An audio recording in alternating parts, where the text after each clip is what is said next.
Welcome to the panel, where smart founders discuss the realities of building products and a better life. I'm one of your hosts, Justin Jackson. I'm the co-founder of Transistor.fm. And I'm Brian Castle. I'm building things over at Instrumental Products. I'm Marie Poulin, and I am the founder of Notion Mastery. I'm Aaron Francis, and I am the co-founder of Try Hard Studios. All right, we've just been holding ourselves back here, waiting for Aaron to join the call. All right, so now we can stop talking about Aaron. Yeah, And for the listener, it is 2:16, and the call started at 2:15. So don't impugn my timeliness. But we were asking Marie if Notion Mastery is still the main driver of her business, and she was starting to get into it. So Marie, what's kind of going on in your world? I know that you have Notion Mastery, which is a course, and I know you have a YouTube channel, which I think is your main marketing channel. So yeah, what's going on with? Is it still Notion Mastery? That's the big thing. That's the big thing. It's been just over 5 years, I think, in October. Oh, wow. Hit the 5-year mark. So it's been the thing that's been paying the bills for 5 years. So grateful for that, and also what's going to happen next. So I feel like I'm sort of in a maturity phase of the business where it's like we did the COVID bubble and we didn't even have to kind of make any effort on the selling side of things. Things were pretty easy. Yeah. Now things have kind of leveled off a little bit. Still very profitable, but also okay, we've been doing this for 5 years and Notion changes all the time. Do we want to keep up with those updates? How much do we want to be tied to a software? So there's a lot happening there. I'm happy to dig into, but that's kind of. I want to get it. I do want to get into all those questions. Just sort more like a high level. When I click through your stuff, and I've been following your work for so long, you're the Notion person, right? But I'm wondering what is the landscape of all of your product offerings, and where do you focus most, or what? So there's Notion Mastery. I'm seeing smaller workshops. I'm seeing stuff for business, stuff for individuals. How does it all sort of break down for you? Yeah, so loosely I'd say I tend to focus more on the personal use cases. So it's just my husband and I that run Notion Mastery. It's just the two of us. And so Ben tends to handle more of the team, really scalable experiences inside of things. So he does a little bit of consulting with teams, not a lot anymore since we're still pretty focused on the course, and we're trying to kind of keep the consulting down, because a lot of the challenges that come up are the same. So we're where can we standardize on this? And so Ben's working on an architecting workspaces that's the team opinionated version of kind of how to set up your Notion. So Notion Mastery is the place where we deliver the curriculum. It's an online course, self-paced. People can sign up anytime. And then there's live workshops once a month, and there's weekly office hours every week that people can join. Sometimes one of those workshops is popular enough that we're you know what, this actually is kind of a standalone workshop. What if we made it available so that anybody could purchase this even outside of Notion Mastery? So that's kind of, Notion Mastery is a bit of a test bed where we get to say, what if we did a workshop on X, even if it's only tangentially related to Notion, and then we kind of deliver that as a lower priced way of getting used to kind of what our teaching style is and kind of how we think about things, and then they can apply the cost of that to the course. But really the course is still kind of developing curriculum, developing those workshops. That's kind of where most of our time, energy, and attention goes. Super interesting. I want to come back to the workshops thing, because that's something I've been sort of trying to learn a lot about in terms of that model of small, low-priced workshops, and then having more of a flagship offering after that. But anyway, Aaron, how you doing, buddy? Oh, great! Oh, awesome! Good to be here. I mean, I won't do this to her now, but Marie and I have been friends for a long time, and I used to always ask Marie, "What's Notion?" Every time she would tweet or be like, "What is Notion?" I got a new Notion workshop. I'd just be all lowercase, no question mark. What's Notion? And it was funny the first 30 times, but I haven't done that in a few years. Funny. Yeah, thanks. It is kind of amazing to me though. Okay, us here on the internet, in our circles, everyone knows what Notion is, but still my brother, my wife, my parents, they've never heard of Notion. Still a pretty tiny bubble. Yeah. Crazy. Yeah, that's my favorite. My brother works up in the oil rigs in Alberta, and I love asking him stuff have you heard of this? He's like, what are you talking about, brother? No. Different language. Yeah. Base camp, what's that? Yeah, no idea. Aaron, what is the what's happening at Try Hard Studios these days? Well, it's probably easier to say what's not happening. It feels like we're doing we're doing a little bit much, aren't we? So me and my friend Steve have this company, Try Hard Studios, and last year we released 2 video courses, both on different database flavors. Right now, we are working towards a reboot of screencasting.com that is new, improved, and much expanded, which I think will be interesting. And I am doing some open source work. I'm in the Laravel community, and so I'm doing some open source work over there. And so we have a few different legs to the stool of our business, and open source, database courses, and screencasting are probably the 3 major ones. Very cool. I mean, there are so many different branches we can go down in this conversation, I feel like, but again, just kind of high level, thinking about like the landscape. If I think about Try Hard Studios, I know that the company is still pretty young at this point, but not even a year old. Not even a year old, right? So it seems like courses are the bread and butter, obviously, as a developer audience. It's interesting to hear you say that you do invest your time in open source software. Is that how do you think about that? Like what purpose does that serve for you or for the company? Is it about just staying fresh, like you're teaching technical topics, be in it, credibility, being part of the Laravel community? Like where does that piece fit in for you? Yeah, all of the above. It keeps me in the game, which I think is important for an educator to like actively be a practitioner as well. So it keeps me doing that. It also like it's top of funnel. I mean, our entire business is built around developers being aware of us and our offerings, and we could just continue to tweet about courses all day long, or we could do something that is far more interesting, in my opinion, which is a lot of this open source work. And then people come into the orbit, become aware of paid offerings. And so it's definitely a marketing angle. It keeps me active in the Laravel community, which I really like that community. And it also lays the groundwork for, future courses, like a Laravel course, like getting started from scratch with Laravel. And so the purpose is many-fold. I think probably the most business purpose is top of funnel, but there's also like a personal cathartic purpose. Like I enjoy it. It keeps me fresh. It's a lot of fun to like hack on stuff that is totally bizarre, because it is like it's almost like my hobby / side project, but it serves the business. Is YouTube the primary channel for you, Aaron, or is it YouTube and Twitter? What? Yeah, I would say it's YouTube and Twitter. At the end of last year, the YouTube kind of fell off as I was producing the Postgres course, and so it's real hard to do like 120 videos on a course and then also do a weekly You're an YouTube animal, video. Aaron. You're an animal. It's tough. And so like last year, struggling to do like one in a week. Yeah. The high performance SQLite course had 100 videos, and I think the Mastering Postgres had like 120.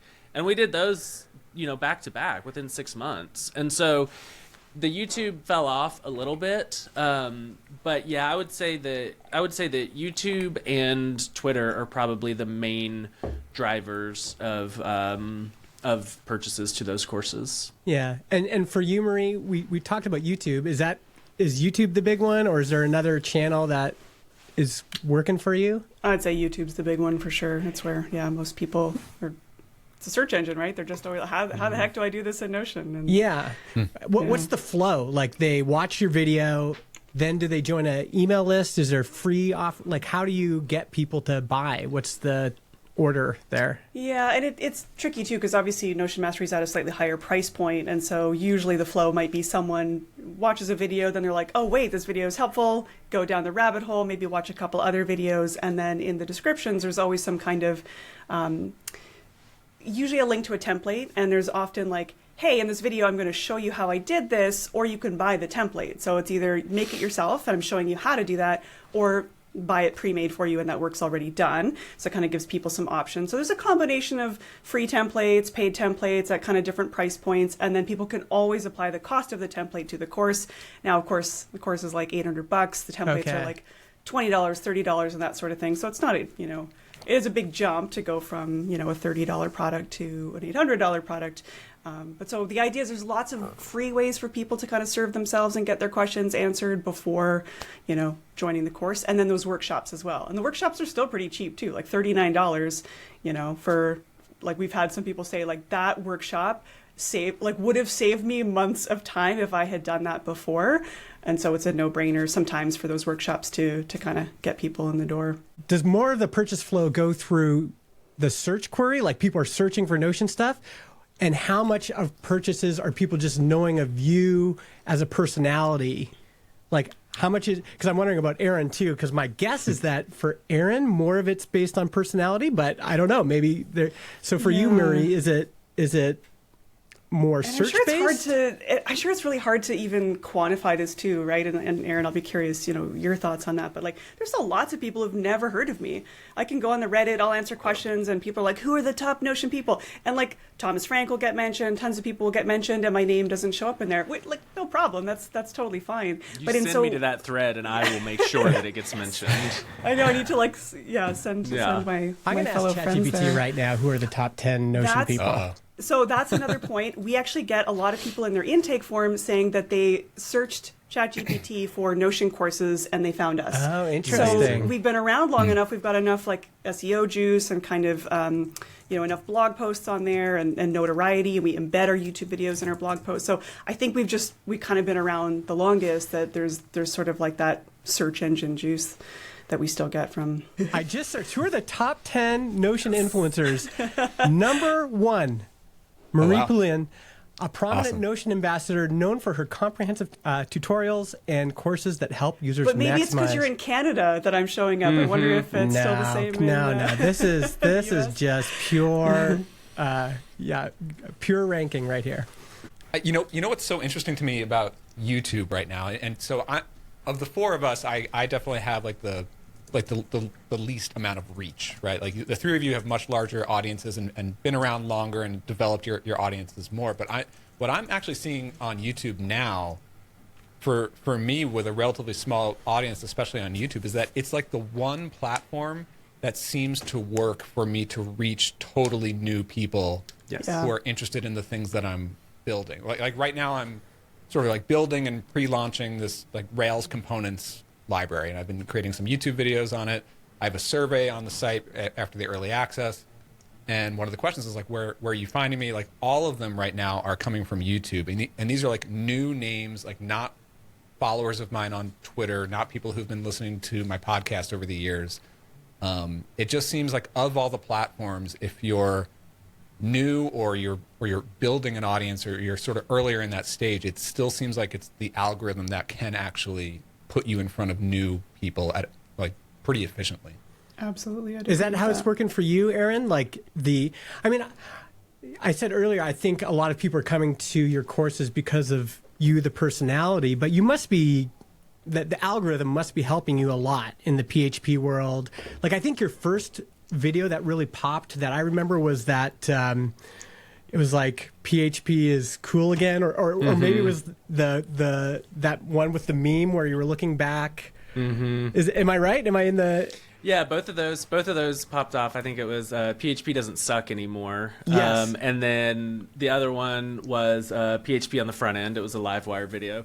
But honestly, the first one that popped off was the first video I ever did, which was like a tour of Laravel. It was like a 30-minute video. I had never done YouTube before, and it got like 100,000 views. And it just was like, it just totally took off. And I think there are a few reasons. One is I do have, at the time it was much smaller, but I do have a following on Twitter, and so I'm able to bring people over and maybe kickstart some of that. I don't think there was a ton of PHP content out there, especially not like kind of newer stuff. Yeah. So yeah, I don't know. I mean, it's of course, since then it's been hard to replicate, 100,000 views, in a day or something. But the algorithm giveth and taketh away. But I do think, for our business, Steve and I have kind of decided that like, yes, we have a company that has a great name, but we're going to double down on Aaron is the brand, because we've built that. There's a lot of trust there. And it makes it like people want to connect with people. And so like building a Try Hard Studios brand feels like a exercise in futility. And so we have both leaned into, all right, the brand is Aaron Francis. And that was like, I didn't want to do that because I have a partner that I'm 50% owners with. And I'm like, man, I kind of want to push you out there. And he's like, listen, I do not care. If we make money, I am That's happy. awesome. And I'm like, oh, okay, great. Well, let's do it then. Because there was one time I felt so horrible. I forgot to say like me and Steve in a tweet, and I called him and I was like, dude, I'm so sorry. I know that we both worked on this. And he's like, listen, you've got to stop. I do not care. And I'm like, oh, well, great, because I forgot. So we've doubled down on that personal especially brand. in year one. It's like this is you're just laying the foundation. And there could be properties that it makes sense to be a little more nameless. Like screencasting.com is a pretty good standalone property. The database courses, it does rely a lot on the individual, the teacher, the person. And so like I think a big reason Kent C. Dodds does so well in courses is people know, like, and trust Kent C. Dodds. And so that's kind of the pattern that I'm after as well. I also wonder if this is why this is not a slight, but the now get ready for a slight. The official like YouTube channels for some well-known like programming things don't have very high views. So like they're covering the same material as you, but I sometimes go there. I'm like, what? Like, they're just not Aaron Francis. It's just I wonder not if it's because of a person. But I wonder if it's because it's sure. not under that person, or like people just aren't as interested in following a corporation, you know? Yeah. I mean, when I did it for the previous company I was at, it worked really well, but it was just me. I was the whole channel. And we would from time to time have other people on, and the videos did fine, but there was a very clear difference between when I did a video and when we put out some other, corporate whatever. And I think it just goes back to people want to feel connected to people. Yeah. And so if you're trying to make your channel like very corporate or sterile, I just don't understand why that would ever work. And that's a huge risk for a company because it does require a personality. And like when I got laid off from Planet Scale, people were like, wait, I thought Aaron owned Planet Scale. It's like, I wish, brother. No, I don't. And so there's like a risk there. I think we were saying on a previous episode of this, like, it does seem really difficult to sort of like outsource the person on the camera on YouTube for your company if it's not one of the founders or one of the key people in the company. But and also like it goes back to that algorithm thing. Like I'm not usually one to really want to like rely on an algorithm or trust these algorithms, but it does seem like YouTube is unique. Like what we were just saying, that like people on a personal level, on a content level, they connect with other people. So that works just on a human level, but that also seems to be like what YouTube wants to push on their algorithm. Like they're not going to push these like kind of generic corporate explainer video type stuff. No. Is it the same for you, Marie? Like your YouTube channel is under your name, right? Yes. I think it is. Yeah, it is. Yes. Because I had that debate where I was like, okay, if I'm going all in, like, do I need to, kind of choose a new handle and what's that going to look like? But so I, created playlists that were Notion Mastery and kind of changed up the header and stuff, but it's still under my brand. And I think in the beginning, I think one of the reasons the course sort of exploded the way it did is I was just sharing the way that I was using it to help me manage the chaos of my life. I didn't know at the time that I have ADHD. Like I wasn't diagnosed yet, but I was like, why is there an exorbitant amount of people with ADHD signing up for the course? Yeah. And I probably nothing there. Just a coincidence.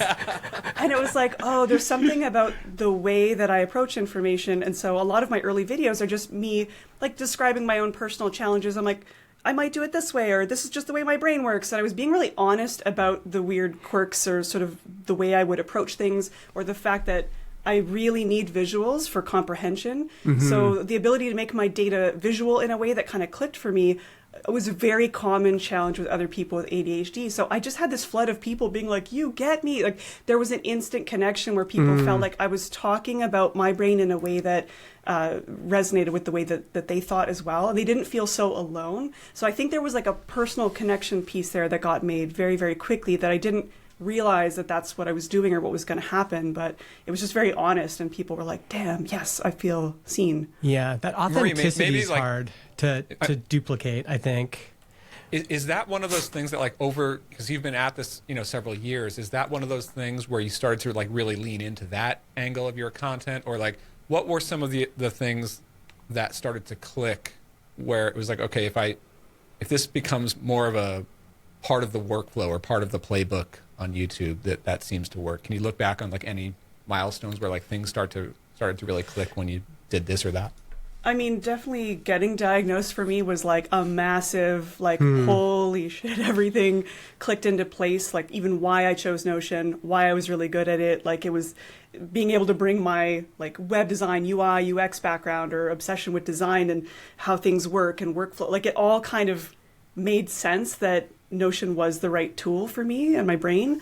So just understanding that it was like, oh, my brain works a little different, but now that I know why and I had words for it and understood kind of how the symptoms can manifest, I stopped kind of fighting against my nature. And I was like, what if I were more honest about the struggles and I could name it even in the course and say, hey, your brain might lean a little more toward this fashion and you might want to see more data on the page because that gives you comfort, where other people are super overwhelmed and they're like, I wouldn't, like, just looking at your screen gives me anxiety. But we have to acknowledge people need different things.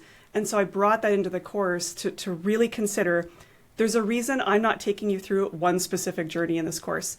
Like, people want to know what they're going to build at the end. Like, that's what they want, this like perfectly already designed system. I'm like, if I taught you my system, it would probably feel crazy. Like it's designed for an ADHD brain, female in tech with an ADHD. Like, there's so many who loves reasons. Food prep. Exactly. Who wants big visual inspiring images at the top of my pages that for other people are like, you're wasting space. So I'm getting people to almost like self-journal, and I sort of think of it as like a self-discovery process. Like, do you need this information? Is this even helpful to you? If not, just delete it, cut it out. So I really leaned into that idea of, forget trying to build an all-in-one system. Like, build a system that works for your brain, and that's going to require feedback loops. That's not going to happen overnight. You need that process to happen, and that takes time. I love that. And again, like, this topic that I've been thinking a lot about lately is the creator, and like that tension of being a creator and being a business owner. And what you're just describing, it sort of makes me think of like stand-up comedians. You hear them talk all the time about like their career took off when they leaned more into themselves and on stage, more honest, more personally honest, and all that, and like that's what starts to really click with audiences. But I've been thinking a lot about this week. I just wrote a post the other day, or the other night when I couldn't sleep, about like, as business owners, especially in SaaS and software, like, we're constantly taught, or at least I like, my years of doing this have trained me to think in like minimum viable products, like just do enough to ship, like good enough to ship, or run lean, and all these things. But then I find myself spending hours and days and weeks just hacking on something to make it just right or get it the way that I want it. And it's like, it's this tension between like, I want to create something that I'm really proud of, that has like creative integrity, versus like building a business. And it's like, I'm starting to think that these sort of are at odds with each other. Do you guys think this at all, like when it comes to what you're building, what you're creating in any of your work? I guess not. Okay. No. I was giving room for Marie to start, but yeah, I think they're definitely at odds. I don't think they have to be as at odds as some people on Twitter like to make it out to be. So there's this whole contingent on Twitter that's like, just ship anything as fast as possible. Who cares if it sucks? The goal is to ship. And I'm like, I get, like, directionally, I understand what you're saying, and that may be helpful advice to somebody that's on one side of the perfection, ship fast spectrum. But in my opinion, I think that conversation has gone a little too far to just, like, ship it, lol, see what happens, LMAO. It's like, okay, we have to, like, for Steve and I specifically, we have a lot of pride in our craft, and we could, I think, do things a lot faster if we did them a lot worse. But I think I think that quality compounds over time, and so we can put out a new course, and people will say, "Oh, this is a try-hard course. It's gonna be pretty good." And it comes with that brand, that quality built in. You know? And so, like, if we're talking about building a brand which includes a personal brand, I want that brand to be Aaron does really good work and tries really hard, and the things he puts out are good. And so there's definitely a line that you have to cut it off at. But I think the line is much further into quality than the average indie hacker on Twitter would have you believe. Yeah, I always laugh at these Instagram ads I'm getting where it's like, you can have your own AI video avatar and push out 100 posts a day. And they're like, that's the extreme version of this, which is like, dude, That like, sounds terrible. who wants to watch that, you know? And the opposite side is somebody who really cares about what they're producing. I mean, this is my argument with AI, like building an app with AI. Sure, you can get an AI to build an app, but it's not going to be the same as a craftsperson who like is thinking through each section and the transitions between each section and having that as a cohesive, well thought out experience and unit. Whereas if you're on the totally automated side, this thing could just crank out like apps and features and videos of.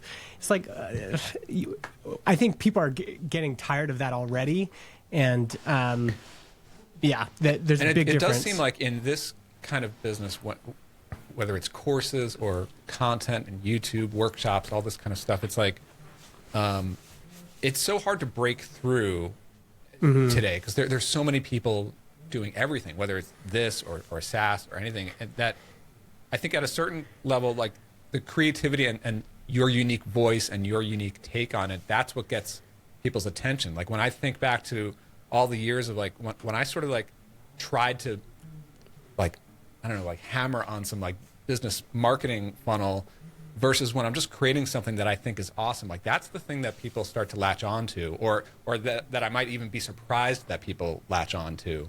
Because I was just sort of just having fun making it. You know, it's like they're sort of at odds until it's like, oh, that's actually what resonates with real people, real humans. You know? That's true for the types of businesses that Marie and I are running. I don't think that is necessarily true for a B2B SaaS, you know, like Transistor, for example. Like, you know, so I think different types of businesses require different strategies. And for the type of business that Marie and I are in my opinion, relies a lot on like integrity of the person. Like people go to Marie because they trust her to teach them the thing. And that comes after a long time of not crapping out AI avatar videos, right? That comes after a long time of Marie saying, this is how I work.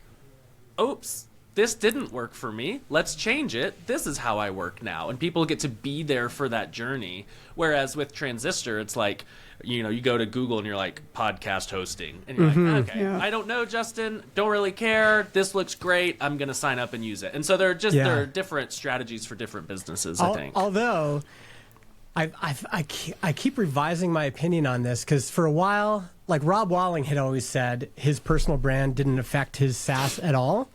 And sometimes I think I just like naturally kind of fall in line behind people's opinions. Like, oh yeah, like that must be the way it is. And then Tyler Tringus started challenging me on that.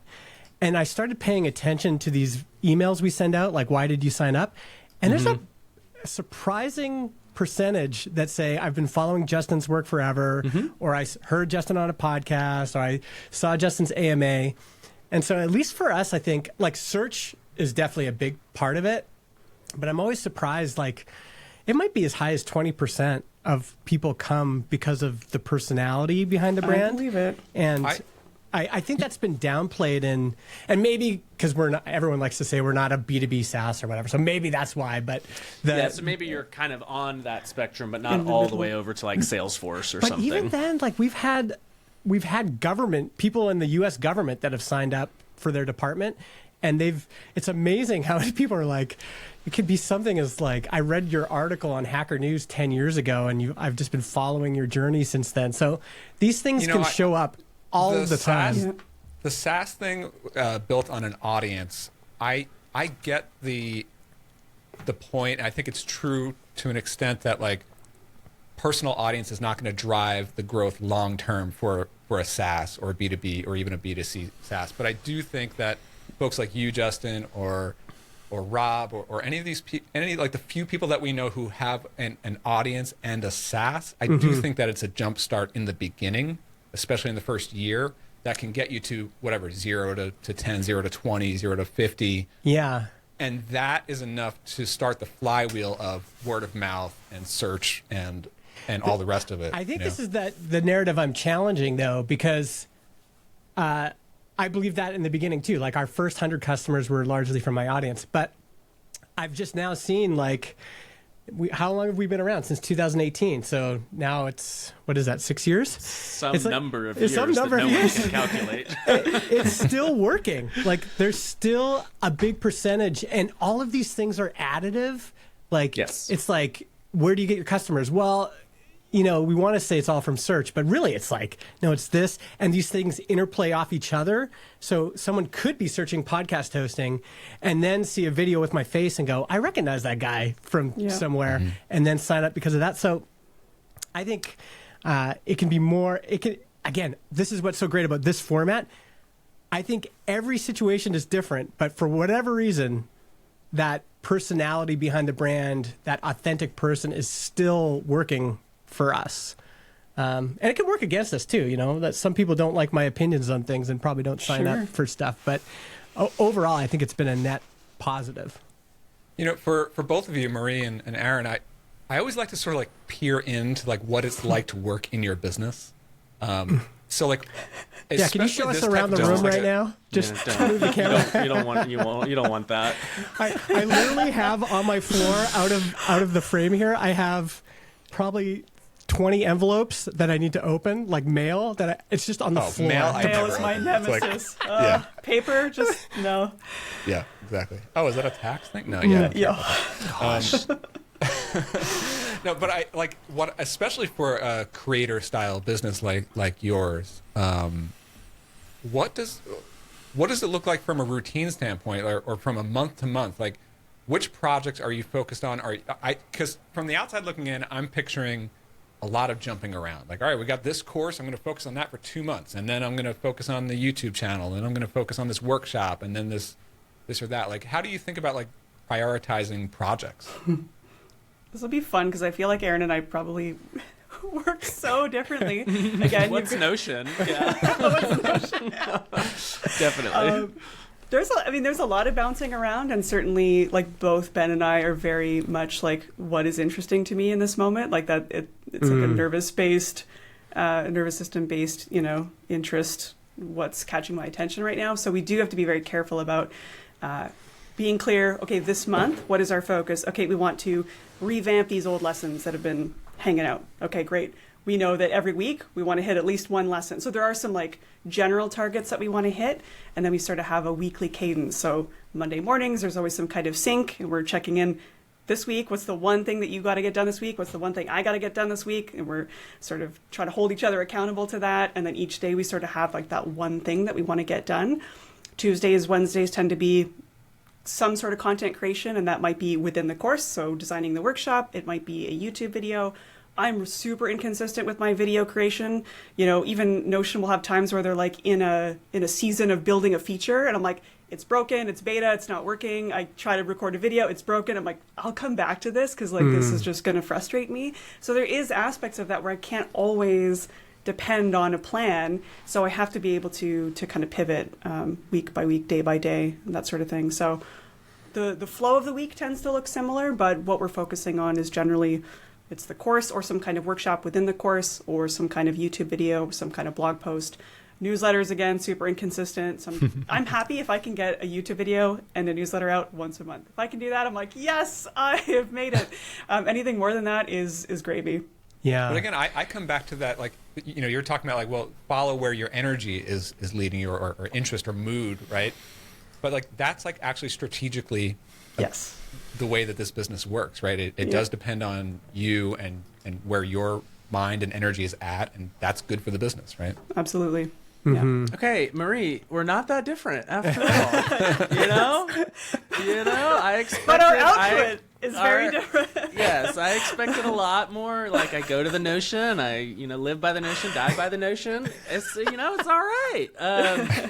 I'm also very vibes based within a project usually. So, like, for example, tomorrow we're releasing this open source library, and so I've just been like working on whatever I want that pushes that forward this week. And then, that'll get out there. And then Steve and I talk a lot about, like, all right, what's our next big thing? And for us, our next big thing is screencasting.com. And so my portion of that is re-record the flagship course, and Steve's portion is record 4 or 5 adjunct courses for each major editor, because Steve is an editor by trade. And so I know that, like, before March 1st, I have to have that course done. Now, when I walk in the door, Monday, am I going to start on that course? We'll see. Who knows? I feel. And that doesn't, this is not a recommendation. This is merely observing what I do, because there are times where it's like, last year we were working on these 2 big courses. Each of them had a corporate sponsor, and so we have these external commitments, right? We will finish Postgres by October 15th. And it turns out it was very, very difficult, and I ended up working way too much, way too hard, because I didn't have... Not that I didn't have a good schedule, but I would come in and, like, in the morning and think, okay, I've got to record a bunch of Postgres videos today, and I would sit around until 2:00, just like almost depressed, thinking, I can't do this. Who am I to do this? I can't do this. What am I going to do here? You gotta have the existential crisis first, Yes! and then you record the videos. Yeah. All morning and into the afternoon is existential crisis, and then at Dude, if that 2:30 or was me, 3, I'd still be sitting there. oh, it's brutal. Yeah. It's brutal. And then you gotta, like, well, I'm going home at 6:30 to see the kids and put them down for bed. I guess I better record some goddamn videos, and then you just, like, power through them. And so I wish there was a better way. Maybe there is, but I haven't found it yet. So far, it's just kind of like vibes. I run into that a lot. I'm glad you brought that up. I do want to ask about sort of like the dark side of all this a little bit. Like, when does it feel like a grind, and maybe in the past, when have we felt Always. Yeah, I was gonna say. like burned There's out? a lot of grinding. Yeah. Like, lately, I've been working on this this instrumental editor, like a block editor, a Notion style editor for Rails, like a component. What's Notion? This Notion thing. I don't know. That's my joke. But it's this thing that I like. The more I work on it, the more time I spend on it, the harder it gets. Like, it's a really technically difficult thing to build. Mm-hmm. But I'm constantly like 60-70% of the way there. I can't just give up now, because then the whole thing just gets shelved. So then I just keep pushing to try to get to a milestone where it's like, this is almost releasable. Oh, but then there's this other thing, and it takes me 3 more weeks, and it's like, Mm-hmm. like how have you, and maybe Justin too, like, how have you guys thought about, like, burnout, or when does this feel like a grind? Can you think back to times where you had to make certain adjustments? I mean, I'm interested to hear what you guys think first. I personally, because I did courses for a period of my indie business life, and I found it exhausting. It felt like every launch, I'd finish the launch, and then I'd have to immediately think about the next launch. And launching is... Have you tried not launching? Well, that's why Notion Mastery seems so great. It's like one thing. I had to keep relaunching, especially marketing for developers. I just felt this constant, like, and finding new channels for it. And I did a version just for what's Noah Kagan's thing? AppSumo. AppSumo, and I just found it really tiring personally. I think I'm a huge fan of designing the business model to match your vibes and energy. And so knowing that all the energy it takes to go into a lunch and be like on and teaching, I was like, I can't do that. But could I commit to one live event a week on office hours? Yes, I could do that. So we actually restructured Notion Mastery. I mean, it's kind of always been a bit self-study with live components, but one of the major changes we made when Ben came back to the business was Ben is so good in the moment, like turn on the camera and troubleshoot in real time. And we were like, why are we spending all this effort planning and prepping workshops and like making slides? Like it's so much work to do a good workshop.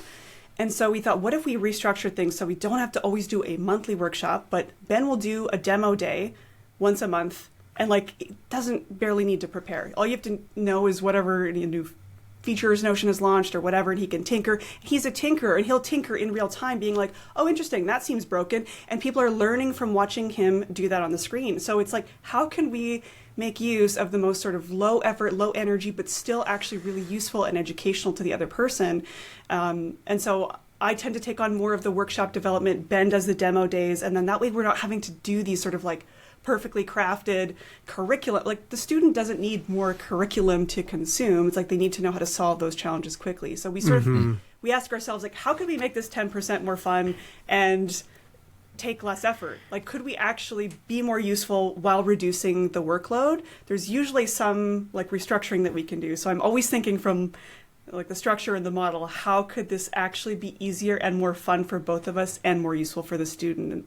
And I think it does take a bit of creative framing, but there's usually something.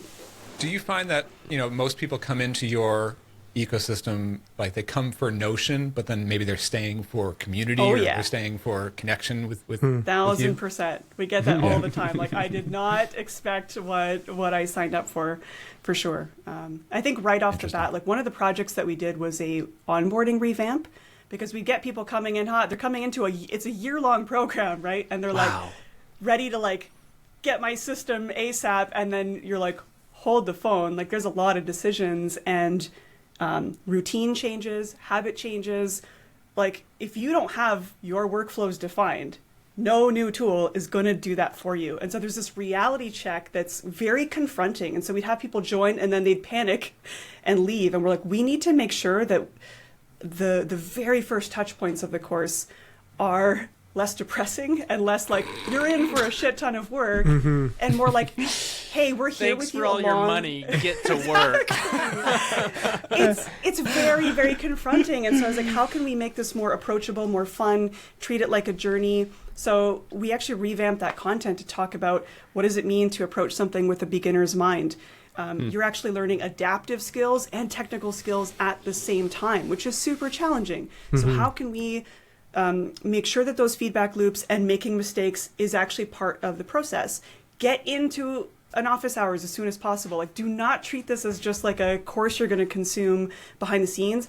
If we know that if people join us in a live call in an office hours, like they can speed up their process so much more quickly. And so there's all these things that when you see where people are struggling and even where us as teachers are struggling, we're like, how could we actually bake that into it? Like, how could we name that thing that's confronting them and make it part of the course and kind of like, hey, we're in this together. We know that this is challenging. That's why it's a year long, but you have so much access to us along the way. It's super interesting how it's like Notion is sort of just like the surface level thing that attracts the audience, but really what you're teaching is like organizational habits or ways to think about this or that or project management or whatever. And it's like if your course was just like general project management course or organizational course, that wouldn't be as interesting, right? But it's sort of like Notion is sort of like the thread that brings everyone. Sell them what they want, together. give them what they need, kind of thing. Yeah. What about you, Aaron? Do you ever get tired? Am I ever not tired? Is a better question. I am only tired. I feel like the Hulk. Like that's my secret. I'm always mad. Yeah. The pro tip is to have a bunch of kids. I have a bunch of kids back to back, multiples if you can. So yeah, I think back to like the burnout grind question. I have found and this is something I get criticism for. I have another podcast with Ian, and Ian's always telling me like, "Oh, why are you doing that? Don't do that. Just focus." And I'm like, "Man, if only." So, yeah. And so the thing that Ian has correctly identified, but characterized as lack of focus is after, like, for example, after Postgres, I couldn't do another course. I couldn't pick up MySQL and be like, hooray, let's do another 120 videos on the esoteric of databases. Like, I just can't do that. Fortunately, I have a Steve who kind of feels the same way, who's like, hey, we have a lot of opportunities here. Let's do a database course, then let's do an open source project, then let's do a screencasting course, let's bring in a guest instructor. And so our goal is always, we coin it as like having the vectors aligned. So like when we're doing a new project, is it totally pointing the opposite direction of the rest of the projects that our company is doing? And if it is, it's like, well, that one doesn't really make sense. But if it's like, no, this open source stuff can feed into these courses, and this database podcast that I do can feed into those courses, and like all of those things are generally pointing the same direction. And so that helps me stay fresh, because I haven't read database documentation since I finished the Postgres course. And it's like, well, that's a relief. It's kind of like momentum building, right? You're like stacking, like, ooh, it injects this little excitement, and it sort of, yes, you need a little bit of that. Like, it's nice to have like a fresh project. I think the danger is like the next thing will save us, but like we don't really think that way, because the courses have done well. They're doing fine now. Of course, they fall off. They're doing fine now, but like it is more of a like stacking the bricks. Let's have a bunch of assets. We don't want to be like, I don't want to just be the database educator forever. There's an existential threat there, because, I think people think they don't need education anymore because AI exists. And so we're not ignorant to that. And so we're trying to make sure that like we have a product offering that is, AI proof. And then one way that Marie and I are actually different is we focus a lot on launches. Like Steve and I are very, very good, in my opinion, at making a spectacle. And so we can make a launch spectacle pretty well, thanks, in no small part to Steve's video capabilities. Like he can make a killer video, like a hype video, like a trailer. Yeah. And so we have found those to be incredibly successful on both on Twitter and LinkedIn and Blue Sky. And so like when I did a talk at Laracon EU just last week. When I walked on stage, I simultaneously tweeted a hype video and released a YouTube video. And so like the people live are tweeting like, oh, I'm watching Aaron. The people on Twitter are like, oh, what is this thing? And the people on YouTube are like, oh, what's going on here? And so like that is an orchestrated, let's create a spectacle. And I think we're very good at creating spectacles. I think where we could improve is like long-term durability, and that's something that we're working on, but we do like a launch. Yeah, I think the burnout thing is a big thing, especially when you're on camera.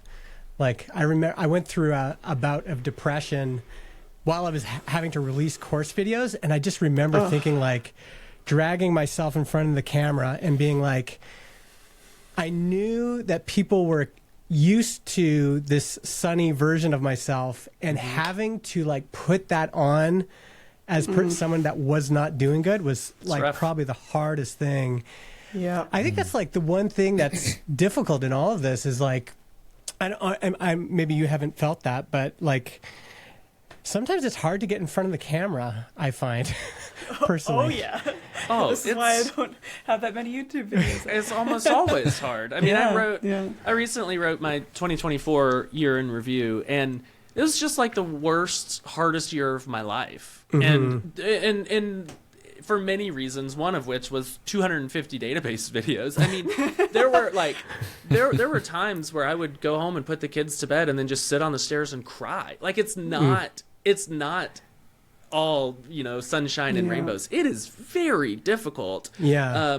But and I've never been shy about saying that, but the thing I want to encourage people with is it's hard for me too. So like when you feel like, boy, I would rather lay on the couch for 7 hours than record one 3-minute video. You are not alone. I have felt that. I have broken down and cried. It's just very difficult. And I don't think that's necessarily video work. I think that's just creative work. It just requires a lot of the person that is producing it. Yeah. There is something a bit more personal about the video, though, because you're on screen. Like, it's just like blogging, I could, you know, it takes a lot of energy, but man, like when you're the person on screen, as much as it's an act, I still feel like vulnerable, you know. They're seeing me, and it just takes one person going in the comments like, Justin, you seem kind of off or tired, or so. It's like, oh shit, like fuck. Yeah. And it's an imposter syndrome like multiplier, right? It's like, getting the energy up just to be on camera is like hard enough, especially if you're not feeling great mentally. But then it's like you're supposed to be the expert. You're supposed to be the person with all the experience who's sharing here, and it's just sort of a multiplier, you know. I will say, and this is something Marie mentioned in passing earlier, there is a different form. I think YouTube is very amenable to this form, where something like a mastering Postgres course is not. And that thing is, and Marie mentioned this earlier, she would share what she was doing. And I think that lowers the bar so much, because I feel like a lot of people think, if I'm going to put anything out there, blog post, package, video, whatever,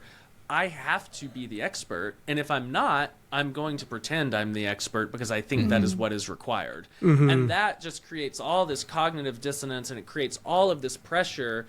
Whereas if you go out there and you say, like, this is what I'm doing, no one can argue with that. No one can say, you're not doing that. And then so you can turn around and say, like, this works for me. Here it is. And people can't say this is not the way you're supposed to do it, because you're not saying that is the way you're supposed to do it. Yeah. I'm really glad you said that, Aaron. This is something that I've been sort of battling and trying to work through, especially this year, especially on YouTube. Because a lot of my videos lately are actually showing code and building software and stuff. And that's something that I've been really, really hesitant to do I've been doing podcasting and video stuff for over 10, 15 years at this point, but almost never sharing my code style and how I actually put things together behind the scenes, because I'm constantly thinking about that imposter syndrome, especially for software developers. And I know that there are many that are so much more experienced in different areas, you know. But yeah, like trying to battle through where it's like, I'm going to show my unique style. Like I just did a video on, I think it's called multi-line Tailwind CSS. And I organize my Tailwind CSS in a really unique and kind of strange way, where I put utility classes on different lines to organize like the small, medium, large screen size and everything. And that's actually doing pretty well on YouTube, and I'm getting a lot of positive comments about it. But that's something that I've been wanting to share for many years, but like don't want to share it because it's so different from how most people do it. You know. Yeah. But it's the kind of thing that it just really works for me, and it's actually worth sharing. You know. So it's like one of these lessons that I just constantly have to. Yeah. Those are the best types of content. Like totally. It really works for me. I love it, and it's a little bit weird. Just lean into that as much as you can. Right. Yeah. I think one of the things that helped me get out of depression was I started doing these live streams called Dumb Programmer Questions or something. And it was just so nice to be able to, and I always knew more than I let on, but it was so nice to kind of just play somebody that didn't know anything and live stream it. And it was so vulnerable. And people were so helpful that it was just this really healthy experience of, because you kind of there's two versions of myself probably. There's the one where I'm like, I know what I'm talking about. And then there's the other one that's like, yeah, but I don't know what I'm talking about, you know? And that sometimes even it's like the difference between holding your breath and letting it out. And it was so nice to just let it out. And there's something really valuable content-wise, like what Marie was saying earlier about like watching someone else learn live, or watching someone else run into a snag or a bug and fix it live, or figure it out live. Like that, just the process of figuring it out live is valuable to the viewer. You know? Yeah. How much do you guys all like attention? What are we supposed to say? Not very much. Is Well, that, my guess is that the correct answer? My guess is Aaron and I like attention, and Brian and Marie are not as predisposed to it. Yeah. So that's why Yeah. I'm curious. But yeah, how would you answer that question? Do you? Marie, you I go first. All definitely am attention's not- on you. Yeah, not comfortable with attention. Like when I Same. was first doing the Notion Mastery course, it was Joel Hooks that was like, you got to start a YouTube channel now. Like this is a lightning in a bottle moment. You got to start a YouTube channel. And I was like, oh, YouTube? Are you kidding Joel me? is No. so good for that. He knew exactly. Like, of course it makes sense if you're doing software demo. Like you need a video format. Of course it makes sense. So I was really resistant to the idea at first, but I committed to doing video every week for 12 weeks, and like the views were so fast, and the list growth was like, I grew my list like 10,000 people in a couple weeks, and I was like, okay, I get it, like YouTube is the way. But it took a long time to even know, like my voice was very quiet and soft, like I was very scared. Like when I got asked to speak at MicroConf, I was like shitting my pants. I was like sleepless nights for months, like not a natural place. Yeah. But it's been a thing I've worked on over the last 10 years consistently to just get comfortable sharing your ideas, sharing what works for you. So it's been a journey, and I can do it now, but it's still a lot of lift to like, okay, got to prep myself to do this YouTube. But like it takes a lot out of me. It's not a natural process. Is most of the friction 100% before resonate you get here. into it? Like, do you like it when a video gets a bunch of views and comments? Like, do you like that attention, or how does it feel for you? I love feeling like it's had impact. Like, oh man, yes, someone's like, thank you, that's exactly what I needed. I'm like, yes. But it's not like, yeah. I don't know how you If guys they've think about this. gotten- I completely resonate with that. Like in the real world, in real life, I'm the quietest person in the room, and also like speaking on stage at conferences is something I'm terrible at. I like seeing people live I have a real problem with it. But being on a podcast with thousands of listeners, or being on even like a live webinar or something like with You thousands can't of see people all the attending, eyeballs, right? it's fine. Yeah, Yeah. I don't know if you think about this, especially like I have a hard time when people I know, even my family and like friends who are not in our industry, when they like find my YouTube videos or even like Yes. see my tweets and stuff, or Yeah. find my podcast, like I don't want them to tune into that stuff. Like Look away. Don't look at like me. look at the photos of my Yeah. kids and the vacation stuff, but like this is for our people. Yeah. And like I wish there was a total separation. I don't know if you guys think the same They way. have a severance chip for that. If you think Exactly. Yeah. How have you dealt with attention, Aaron? Like, because I like it, but there are times where it can become, there's even I have my limits. So how do you deal with attention in general, do you think? Yeah, I don't mind the attention at all. I think there's a difference between like when we get together with friends, I don't feel like I need to be the center of attention or be like the funny guy. I'm very confident in being quiet or being, the funny guy if the situation calls for it. But when I get on stage, I feel so comfortable. I feel like this Can you is give me great. some of that? Can I I just take know, a little it's slice awesome. of that? I love it. So like being an MC at a conference and like having to just think on your toes, love it. Going to a Wow. wedding reception and giving a toast, without really expecting you were going to give a toast, love it. I think it's great. Wow. That's Standing such a up in front of skill. a bunch of people and like trying to corral the masses, love it. Think it's so fun. So Yeah. those things like I super duper love.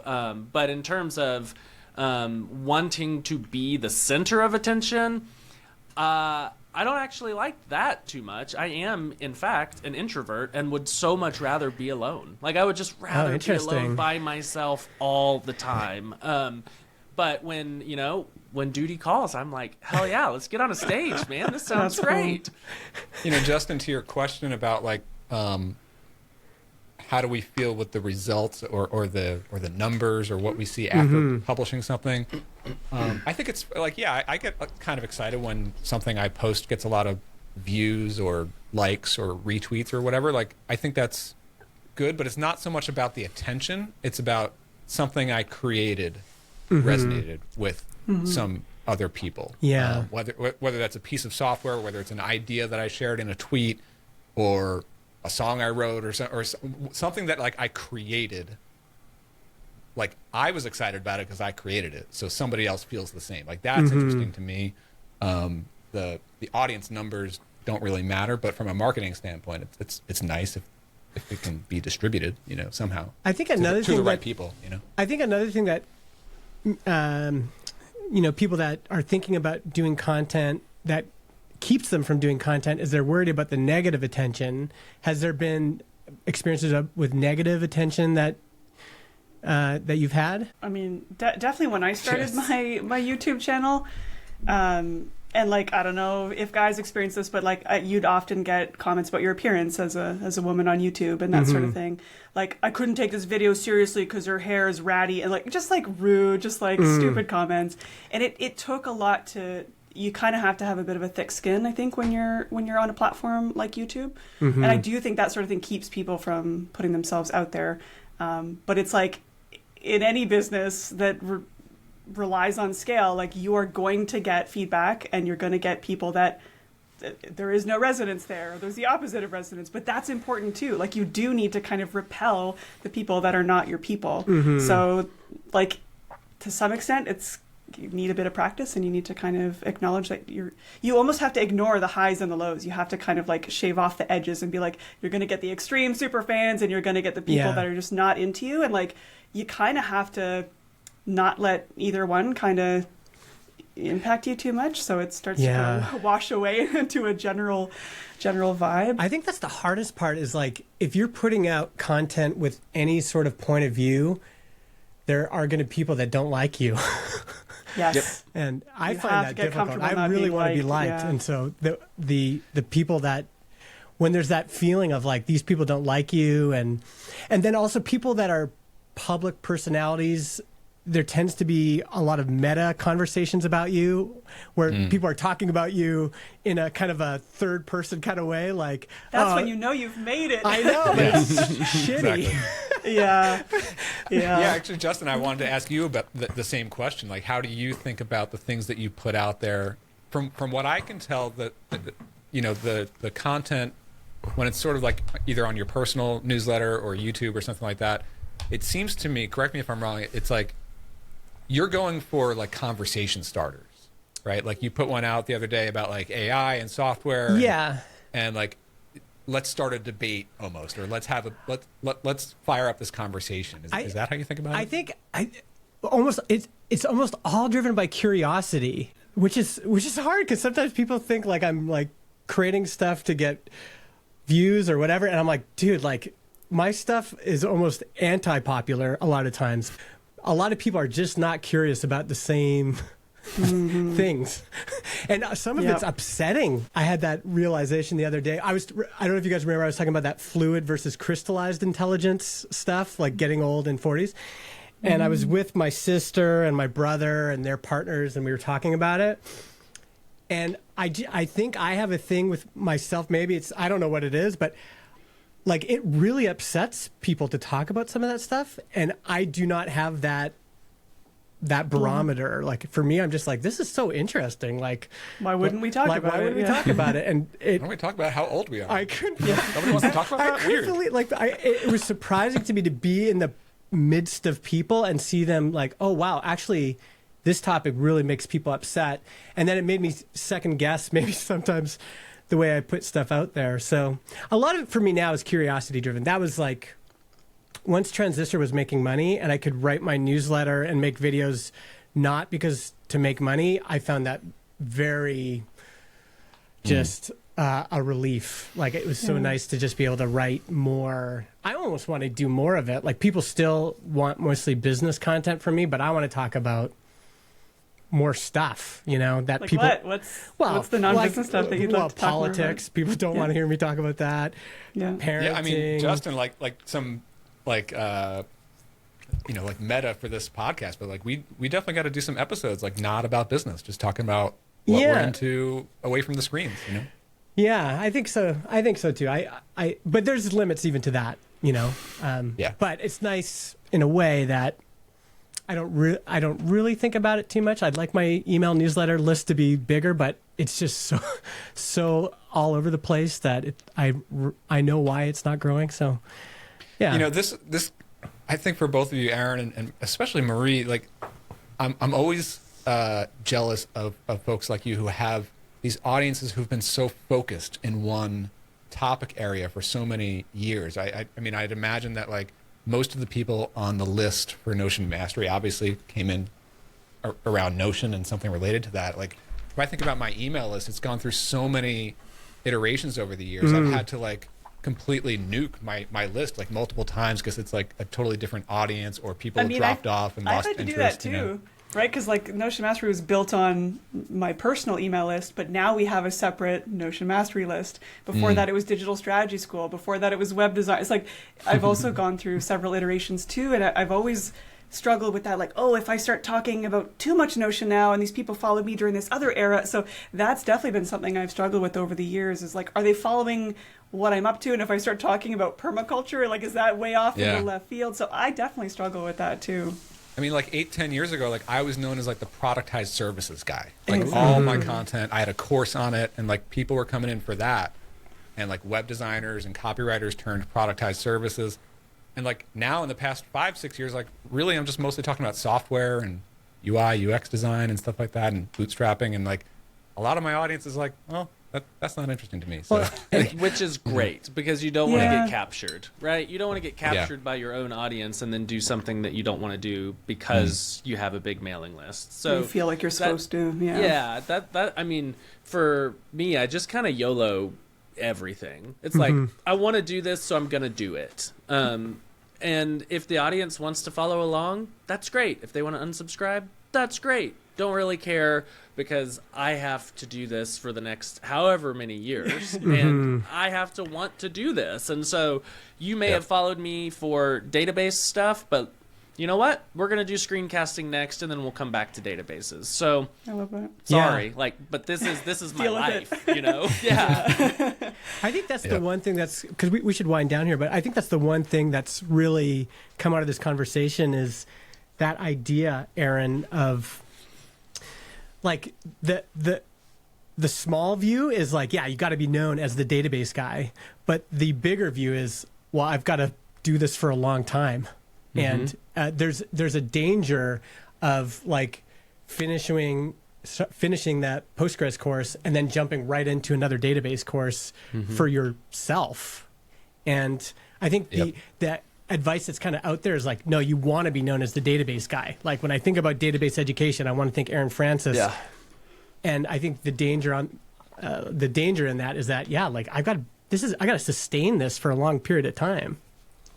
I just like how Try Hard Studios, the brand, and of course people know you, Aaron, but it's still like generic enough that this is a company that just creates awesome learning resources across a variety of like technical developer topics. And I feel like you can definitely keep expanding the circles and the areas that you get into. You know? That's why we went with the studios suffix, because our goal is to like have a collection of both courses and hopefully this year products as well. And so it's not like we don't want to just be pigeonholed.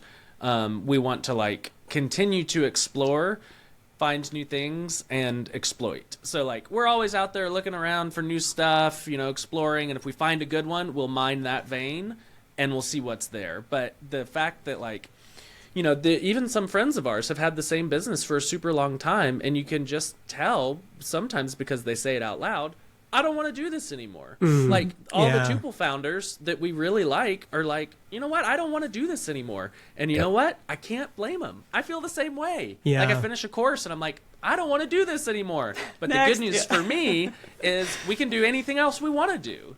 It's not like I have to, walk away from Tuple. I can just like, hey, that was a product. Let's do this product. And then we'll come back to that product. And so having that variety is very helpful for me to continue doing this for hopefully a long time. This has I've been always so loved great. that model of like a sort of like a portfolio model for a company, All right, you two, this was awesome.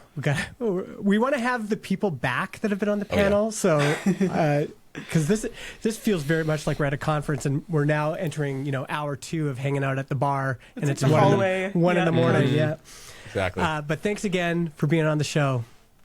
Thanks for having us. Yeah. This is super fun. Thanks for having us. Thanks, guys.